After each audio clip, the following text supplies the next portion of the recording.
Robin के भयानक murder की खबर पूरे बैरक टाउन में फैल जाती है। उसके अगले दिन ही जॉनी नाम के एक और टीनेजर की भी एक दर्दनाक मौत हो जाती है। पूरे बैरक टाउन में दहशत का माहौल बन जाता है। इन सब के बीच एना स्कूल से वापस घर नहीं आती। मेगन बहुत परेशान हो जाती है और स्टीव को एना को ढूंढने के लिए कहती है। बहुत ढूंढने के बाद एना मुंह पर जोकर वाले मेकअप के साथ एक ग्रेव यार्ड में मिलती है। इसी के साथ पुलिस को एक बहुत बड़ा ब्रेक थ्रू मिलता है। अब आगे सर, एक क्लाउन के बारे में कुछ इंफॉर्मेशन मिली है। I think you should see it. Gerald conference room में आया तो उसने देखा कि स्क्रीन पर कुछ फोटोज प्रोजेक्ट हो रही थी। उन्हें देखकर जेराल्ड शॉक्ड हो गया। सर, आज से करीब 10 साल पहले पुलिस ने जेम्स नाम के एक सीरियल किलर को अपनी कस्टडी में लिया था। जेम्स अपने प्रोफेशन से एक क्लाउन था और उसने अपनी पूरी सर्कस टीम के हर एक इंसान को एक एक करके मार डाला था। कुल मिलाकर उसने 12 मर्डर किए थे। यह बैरक टाउन के लोगों के लिए एक रोंगटे खड़े कर देने वाली खबर होती, लेकिन इस खबर के मीडिया में फैलने से पहले ही पुलिस ने इस बात को दबा दिया था। इस वजह से ज्यादातर लोगों को जेम्स के बारे में कुछ पता नहीं था। जेम्स मेंटली अनस्टेबल था, इसलिए उसे बैरक टाउन के मेंटल असाइन में रखा गया था। चौंका देने वाली बात यह थी कि हर एक आदमी जो जेम्स के हाथों मरा था, उसके चेहरे पर हूबहू वैसे ही क्लाउन का मेकअप था, जैसा आज 10 साल बाद रॉबिन और जॉनी के चेहरे पर पाया गया था। Bloody hell, let's go get him. एक बात और, इससे पहले कि उस पर कुछ कानूनी कार्रवाई हो पाती या उसके मोटिव्स का पता चल पाता, जेम्स ने मेंटल असाइन के अंदर ही सुसाइड कर ली थी।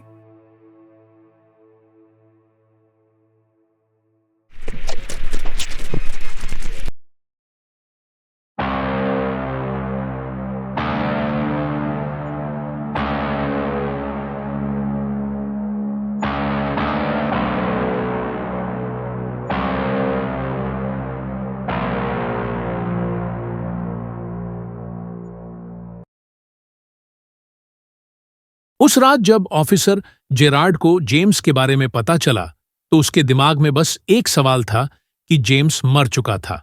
तो अब यह सब कौन कर रहा है? जेराल्ड ने अपनी टीम के सभी लोगों को जेम्स के बारे में छोटी से छोटी इंफॉर्मेशन ढूंढ निकालने का ऑर्डर दिया। साथ ही जेराल्ड ने बैरक टाउन के कमिश्नर से स्पेशल ऑर्डर्स लेकर पूरे बैरक टाउन में सिक्योरिटी फोर्स को और बढ़वाया। अब जगह जगह पुलिस की नाकाबंदी हो गई थी। शहर में जो कुछ भी हो रहा था उससे सभी लोग डरे हुए थे। एना के पेरेंट्स मेगन और स्टीव भी पिछली रात हुए इंसिडेंट से काफी डिस्टर्ब थे। उन्होंने जब एना से पूछा कि वो कल रात उस ग्रेवयार्ड के अंदर कैसे पहुंची, तो एना के पास कोई जवाब नहीं था।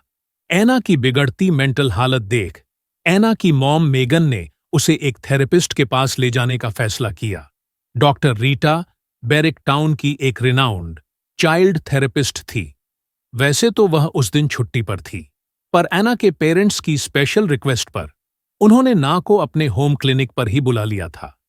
मेगन ने एना को स्कूल से पिकअप किया और वह दोनों सीधा डॉक्टर रीटा की होम क्लिनिक पर चले गए। जब वह वहां पहुंचे तो आना ने अपने हाथ में वह क्लाउन डॉल ली हुई थी।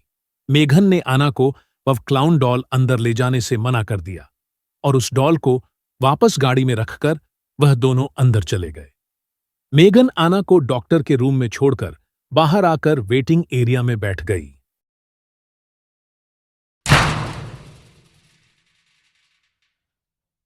हेलो एना, मैं रीटा हूँ और मैं लोगों की मदद उन चीजों में करती हूँ जिन्हें वो शायद खुद समझ नहीं पाते। क्या तुम मुझसे शेयर करना चाहोगी कि तुम उस ग्रेवयार्ड में क्यों गई थी? एन्ना ने डॉक्टर की तरफ आंख उठाकर भी नहीं देखा। वो बस चुपचाप बैठी जमीन को देखती रही। डॉक्टर रीटा फिर से एना से बात करने की कोशिश करने लगी। एना, तुम मुझसे कोई भी बात कर सकती हो, मुझे अपना दोस्त समझ सकती हो। स्कूल में तुम्हें कोई परेशान तो नहीं करता? डॉक्टर का ये सवाल सुनते ही शांत बैठी आना की आंखें बड़ी हो गईं। उसने डॉक्टर रीटा को देखा और उसके चेहरे पर हल्की सी हंसी आ गई। करते थे कुछ सीनियर्स पर अब नहीं करेंगे। देखो आना, मैं समझती हूँ कि तुम्हारी एज में कभी कभी तुम अकेला भी महसूस कर सकती हो। आपसे किसने कहा कि मैं अकेली हूँ? डॉक्टर रीटा की एना से बात करने की सभी कोशिशें बेकार हो रही थीं। कुछ देर और ट्राई करने के बाद डॉक्टर रीटा ने एना को एक चॉकलेट दी और उसे बाहर भेजकर मेगन को अंदर बुला लिया। वो दोनों आपस में बात करने लगे। लेकिन रूम का दरवाजा हल्का सा खुला हुआ था। अंदर हो रही सारी बातें अन्ना को भी सुनाई दे रही थी। मैंने कुछ मेडिसिन प्रिस्क्राइब की है, बाकी डरने की कोई बात नहीं है, वो जल्दी ही ठीक हो जाएगी। डॉक्टर रीटा की इस बात को सुनकर एना को शायद बिल्कुल भी अच्छा नहीं लगा था, पर वो कुछ बोल ही नहीं और चुपचाप अपनी मॉम मेगन के साथ जाकर कार में बैठ गई। कार की बैक सीट पर उसकी क्लाउन डॉल पड़ी थी। जब एना की नजर कार के रियर व्यू मिरर पर पड़ी तो उसे ऐसा लगा कि जैसे वो डॉल एना को ही देख रही हो और उससे कुछ कहना चाह रही हो। एना की मॉम वापस जाने के लिए कार स्टार्ट करने ही वाली थी कि तभी एना ने अपनी मॉम से कहा कि वो अपना बैग डॉक्टर के रूम में भूल गई। एना कार से उतरी, बैक सीट से अपनी क्लाउन डॉल उठाई और उसने अपनी मॉम को बोला कि वो बस अभी आ रही है। एना उस क्लाउन डॉल को अपने हाथ में लिए डॉक्टर रीटा की होम क्लिनिक के अंदर चली गई। एना कुछ नहीं बोली। क्या हुआ बेटा? और सीधा अपने स्कूल बैग की तरफ आगे बढ़ी। उसने अपने बैग से कैंची निकाली और सीधा डॉक्टर रीटा की गर्दन में घुसा दी। डॉक्टर रीटा दर्द से कराह उठी, लेकिन उस दिन उनका पूरा स्टाफ छुट्टी पर था। उनकी आवाज सुनने वाला वहां कोई नहीं था। एना बार बार उस कैंची से डॉक्टर रीटा की गर्दन को स्टेप करने लगी। डॉक्टर रीटा अपनी बेबसी में बस एना के चेहरे को सुन्न होकर देख रही थी। खून के छींटे एना के मुंह पर जा रही थी, लेकिन एना रुक ही नहीं रही थी। एना पागल हो चुकी थी। मुझे ठीक करेगी तू?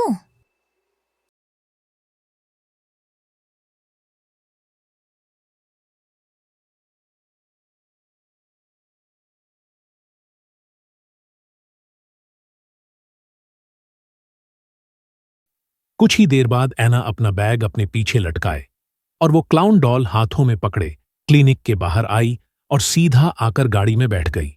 उसे देखकर ऐसा लग रहा था जैसे कुछ हुआ ही ना हो। उसके चेहरे या कपड़ों पर खून की एक भी चीथे नहीं थी तो बस चेहरे पर एक बड़ी सी स्माइल। मेगन एना के चेहरे पर बड़े दिनों बाद ऐसी स्माइल देखी थी।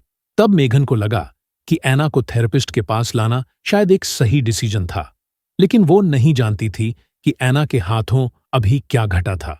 दूसरी तरफ ऑफिसर जेराल्ड और उनकी टीम को जेम्स के बारे में इंफॉर्मेशन तो मिल रही थी, लेकिन वो इंफॉर्मेशन किसी काम की नहीं थी।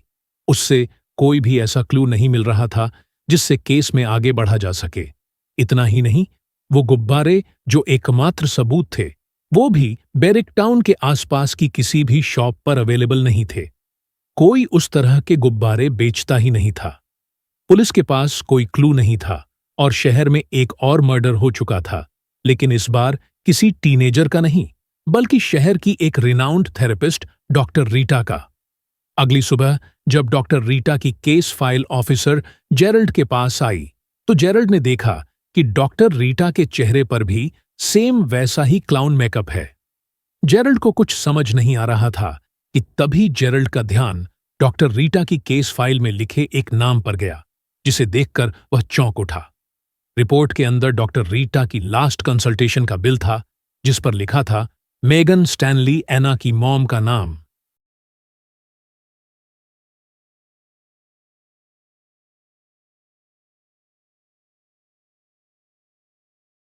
ऐसा क्या देखा है जेरल्ड ने?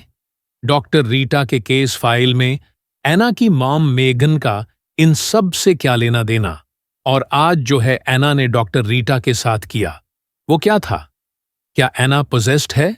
क्या एना ही किलर है? यह सब जानने के लिए subscribe to inspiring tales and check out the clown का एपिसोड। और गाइस, अगर यह एपिसोड पसंद आया है तो इस वीडियो को लाइक करो, सब लोगों से शेयर करो और कमेंट्स में हमें बताओ कि आपको इस एपिसोड में सबसे अच्छी चीज क्या लगी।